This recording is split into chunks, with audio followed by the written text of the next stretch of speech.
तो फिर आता है अनुवांशिक रोग। अनुवांशिक रोग में जेनेटिक डिजीज बोलते हैं। पहला है इसमें रंजकहीनता।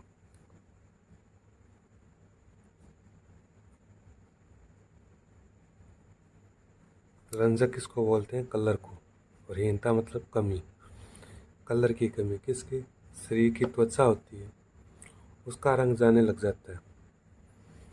और कलर के लिए उत्तरदायी कोने में एक मिलेनिन वर्णक होता है, जो कि शरीर का त्वचा का रंग प्रदान करता है। वो नहीं बन पाता, जिससे ये रोग हो जाता है। कुछ जीन होते हैं वो बनाते हैं, उसमें कुछ उत्परिवर्तन हो जाता है। तो इसको एल्बिनिज्म भी बोलते हैं। एल्बिनिज्म, रंजनगीतना। इसमें मिलेनिन वर्णक नहीं बनता।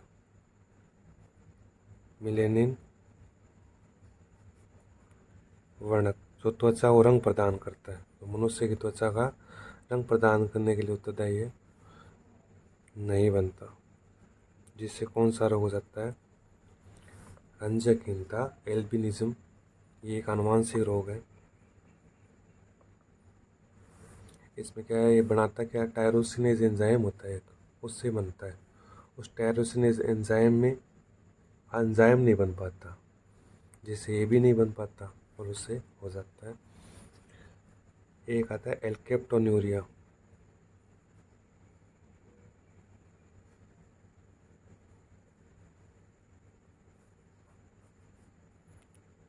ये हल्के हल्के याद भी रहेंगे तो एग्ज़ाम में आप देख कर पता कर सकते हो। हाँ, थोड़े आने चाहिए, सामने पता होना चाहिए कि हाँ ये रोग कुछ है, आनुवांशिक रोगों में है।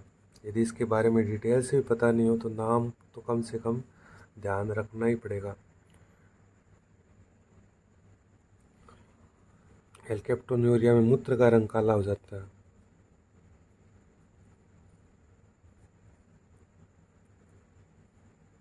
ये एक मेटाबॉलिक डिसऑर्डर है। उपापचय मतलब उपापचय में विकृति आ जाती है, उससे एल्केप्टोन्यूरिया हो जाता है।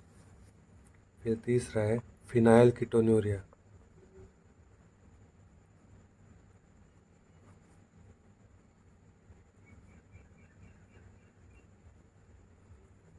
इनके बारे में ज़्यादा डिटेल नहीं पूछते। डिटेल आगे एक दो रोग आएंगे उसके बारे में बहुत बार पूछते हैं, उसके बारे में बता दूंगा मैं। फिनाइल कीटोन्यूरिया हुआ। एक आता है sickle cell anaemia. Sickle cell anaemia. Anaemia मतलब रुधिर की कमी। इसमें जो लाल रुधिर कणिका होती है, जिसके अंदर हीमोग्लोबिन होता है, वो सिकल मतलब हंसियाकार हो जाती है, जिससे वो ऑक्सीजन ले जाने की क्षमता उसमें नहीं रहती, जिसे रुधिर की कमी बोलते हैं, एनीमिया। उसको बोलते हैं सिकल सेल एनीमिया। वैसे देखो तो गुणसूत्र 11 नंबर का गुणसूत्र होता है, उसमें उत्परिवर्तन हो जाता है हीमोग्लोबिन में, जिससे आरबीसी का ऑक्सीजन ले जाने की क्षमता में कमी आ जाती है। एक आता है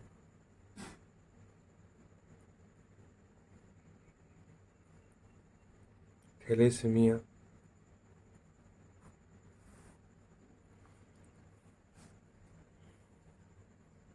इसमें भी सेम ही है। ये अप्रभावी एलिंग गुणसूत्र के कारण होता है, जिसके कारण हीमोग्लोबिन विकृत हो जाता है। रुधिर संबंधित ही रोग है। अब ये जो नाम बता रहा हूँ ये एग्जाम में बहुत आते हैं।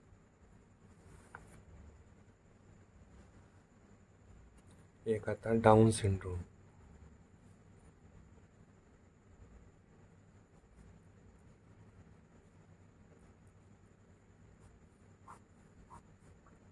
डाउन सिंड्रोम मनुष्य में 46 गुणसूत्र होते हैं। 21वां जो गुणसूत्र होता है,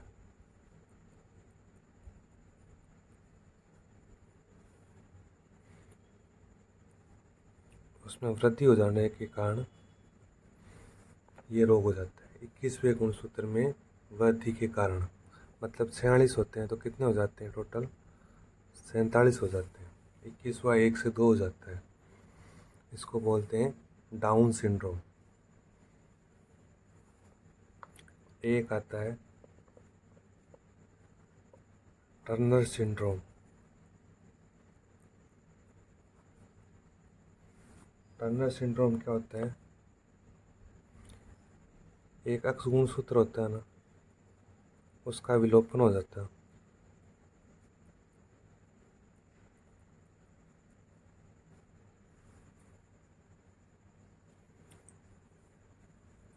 एक अक्ष गुणसूत्र मतलब टोटल कितने होते हैं? 46। एक कम हो गया तो कितने हो गए? 45। मतलब 44 प्लस एक्स ही बच गया, या 44 प्लस वाई एक्स गुणसूत्र की कमी हो गई। एक्स गुणसूत्र क्या है? फीमेल के लिए उत्तरदायी है, तो इसमें मेल जैसे लक्षण आने लग जाएंगे। लड़कों में लड़कियों के, लड़कियों में लड़कों के, ऐसे मिक्स करेक्टर। और ये आनुवांशिक रूप से जन्मसम नहीं होते, क्योंकि ये मंदबुद्धि के विकृत होते हैं कुछ, क्योंकि उसमें गुणसूत्र ही पूरे नहीं है। एक में ज़्यादा है, एक में कम है। 46 ही होनी चाहिए। एक आता है क्लाइनफेल्टर सिंड्रोम। इसमें एक अक्ष गुणसूत्र बढ़ जाता है।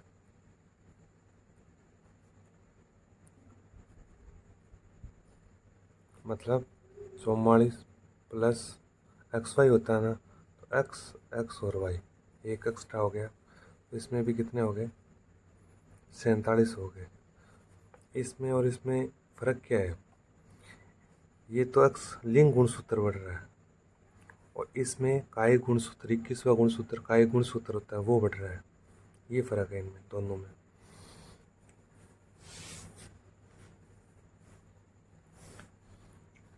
एक आता है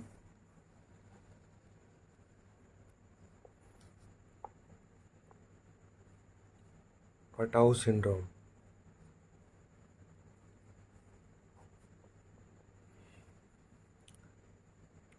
तेरहवें गुणसूत्र में वृद्धि हो जाती है।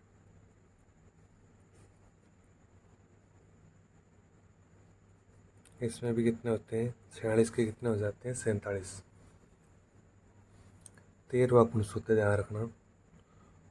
और एक आता है एडवर्ड सिंड्रोम।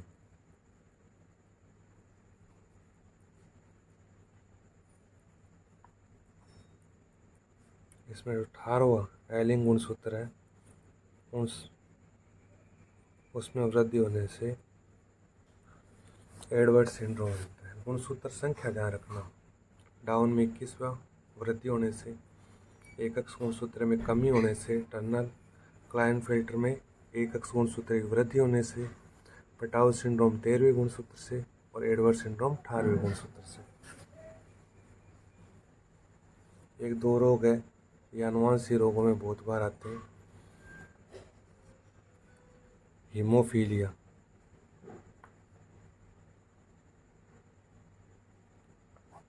हीमो मतलब हिम, हिम मतलब हीमोग्लोबिन। हीमोग्लोबिन किसमें होता है? रुधिर में। मतलब ये रुधिर संबंधित आनुवंशिक रोग है। इसमें होता है क्या है? ये पुरुषों में होगा पहली बात, और महिलाओं में ये रोग नहीं होगा, क्योंकि इसके गुणसूत्र, इसके जीन होते हैं वो अक्ष गुणसूत्रों पर होते हैं। तो महिलाओं में 2 अक्ष गुणसूत्र होते हैं। अब एक अक्ष मान लो, समझाने के लिए देखो यहाँ बता रहा हूँ मैं।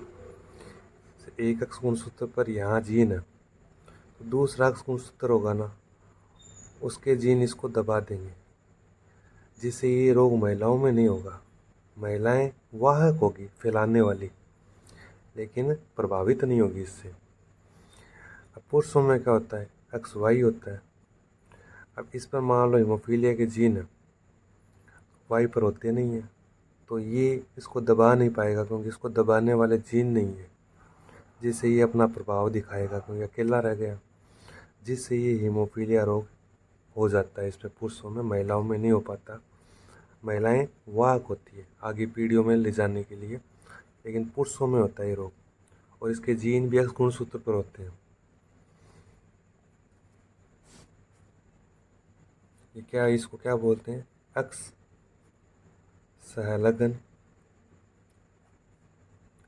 अप्रभावी जीन रोग है। ये अप्रभावी होता है, कभी कभी प्रभावी हो जाने से ये रोग हो जाता है। केवल पुरुषों में होता है, लिख देता हूँ मैं,